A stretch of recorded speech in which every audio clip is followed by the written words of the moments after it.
Before we moved to the south of France, I assumed one thing about housing. I thought renting would be easy and buying would be more complicated. But after living here for more than a year and a half, I realized that the reality is quite the opposite.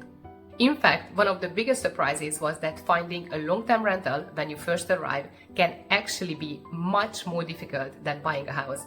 And that is something very few people explain before you move. Over the past year, quite a few of you have written to me asking about buying or renting.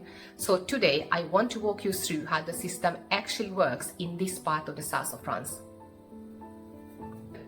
Because there are a few things that are genuinely surprising, including a very unusual French property system where you can technically buy a house, but the seller might continue living there for the rest of their lives.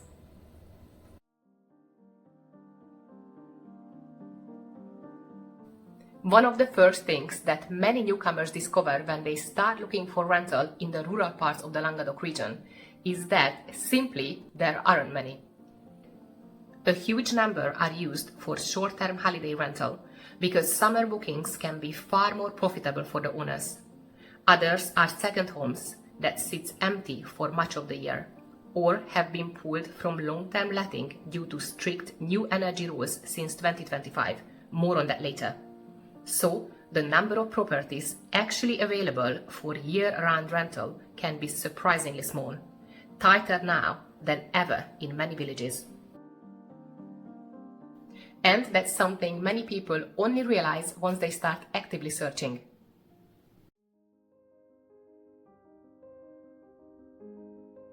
The second surprise for many newcomers is the rental application file, known in France as the Dossier.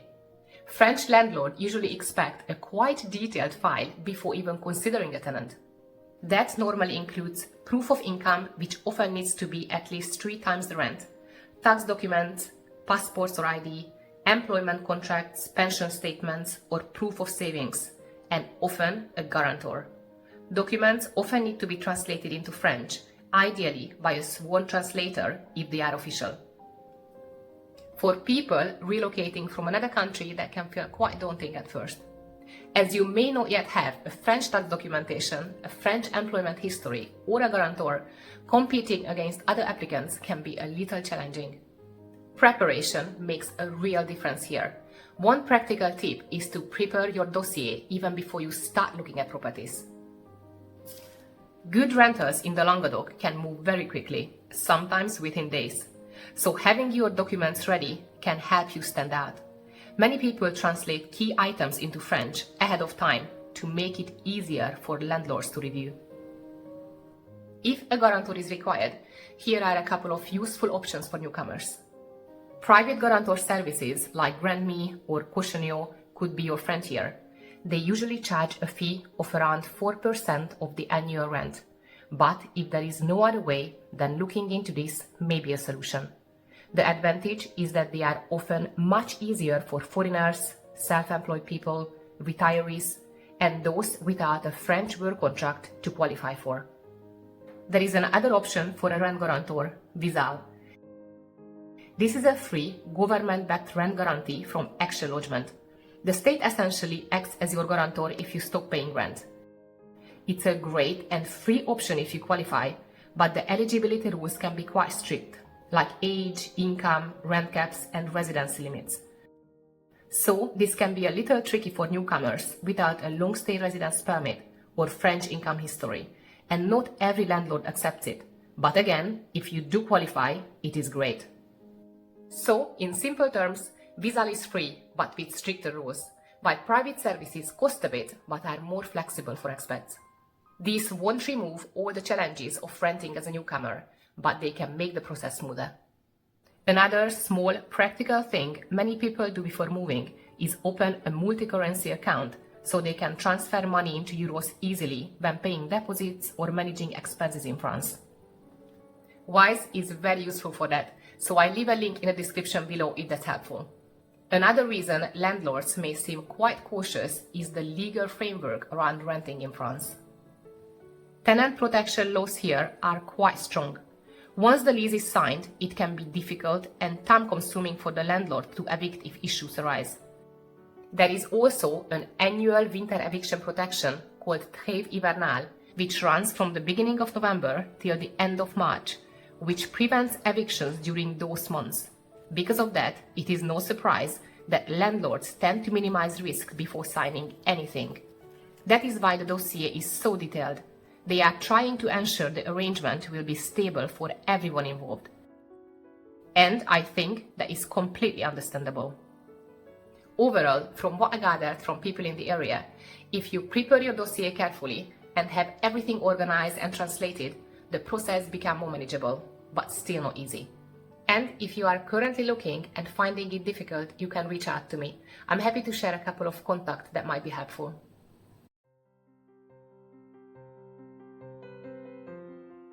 Another interesting discovery is where rental properties actually appear. Many people think that everything is listed on websites, even on international websites, which is not always the case. Here in the Languedoc, listing appears in different places. The biggest platform by far is Leboncoin, which is essentially the largest classified marketplace in the country. You can buy anything there, from shoes to bikes, plates, cars, and houses. More than half of long-term rental listings appear there, especially from private owners. Then there are agency-focused platforms like Viager or Logikimo, which mostly feature properties managed by estate agents. And there are also private landlord sites like PAP, Particulier à Particulier, where owners rent directly without agency fees. But in smaller villages in the Languedoc, something else happens as well. Some properties never actually appear online at all. They circulate locally, through estate agents, through neighbors, through word of mouth. Which means that sometimes finding a rental here is less about endlessly refreshing property websites and more about slowly becoming part of the local environment, joining markets, chatting at the bakery, or connecting with locals who know what's coming available.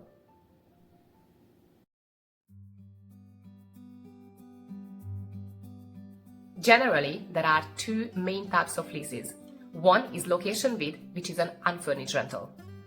These usually come with longer leases, often a minimum of 3 years with a private landlord. The other is location meublé, which is a furnished rental. These tend to be shorter, usually a minimum of 1 year. For newcomers, furnished rentals sometimes be easier, simply because they offer more flexibility. There are also clear rules about deposits. For an unfurnished property, the deposit is typically limited to 1 month's rent. For furnished rentals, it can be up to 2 months. And something that surprises many newcomers is that tenants in France must have home insurance. It is a legal requirement and covers things like fire or water damage, plus liability and theft in many policies. In our case, we pay over 500 euros per year for ours. Cost can vary, but it's something to budget for. Another important detail is the energy rating of properties. Every home in France receives an energy efficiency score called DPE. Since 2025, properties with the lowest rating, category G, can no longer be rented under new leases. As a result, many village houses can't be rented until upgraded, tightening the market even more. Because the rental market can be quite limited in some part of the Languedoc, something interesting often happens.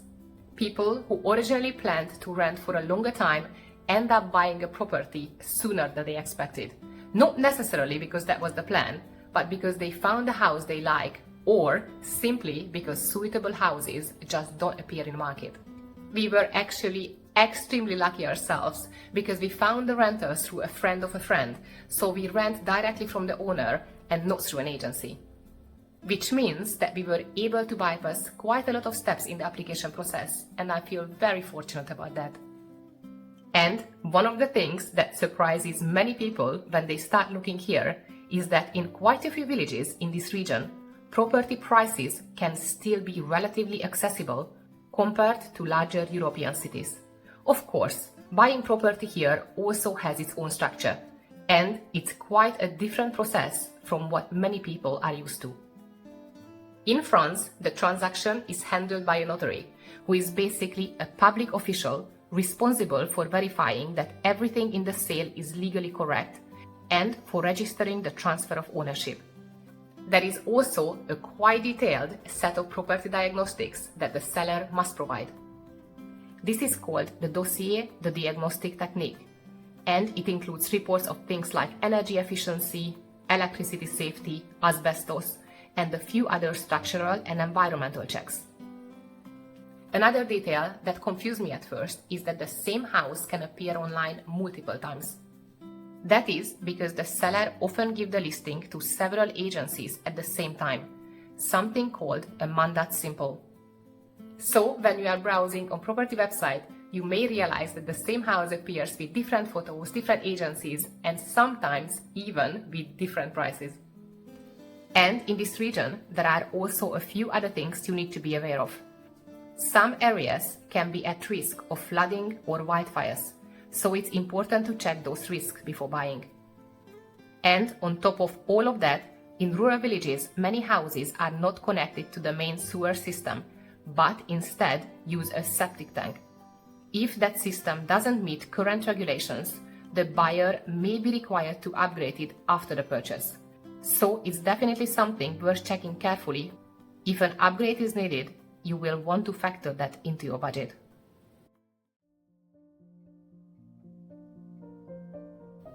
There is also a property system in France that many people outside the country have never heard of. It's called Viager.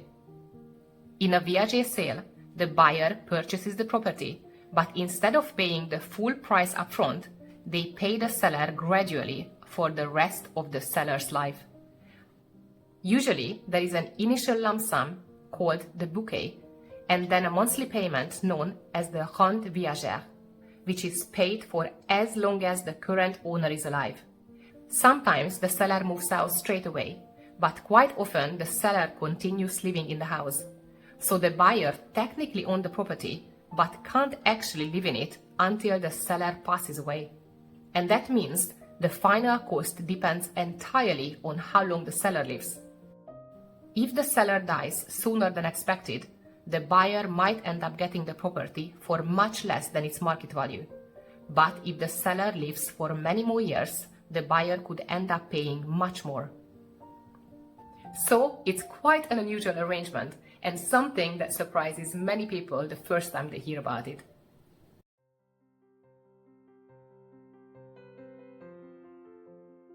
Despite all of this, there is still a very good reason why many people try to rent before buying, and that's simply getting to know the place properly. Life in the Languedoc has its own rhythm, and it can vary quite a lot from one village to another. Some villages are lively with cafes, markets, and people around all year. Others can become extremely quiet once the summer season ends.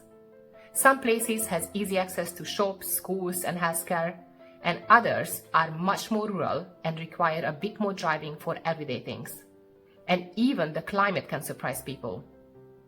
For example, in winter, we sometimes get very strong winds like the tramontane, which can make the colder months feel quite different from what people expect when they think about the south of France.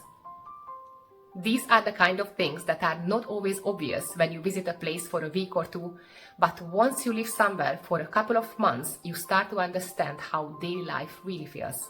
And that kind of insight can make a big difference when trying to decide where you want to settle long term.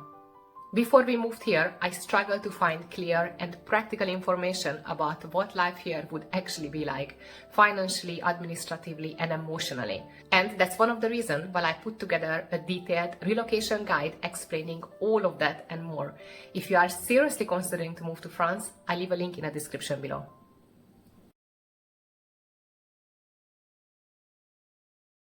So, when it comes to buying or renting in the south of France, there isn't really a single answer.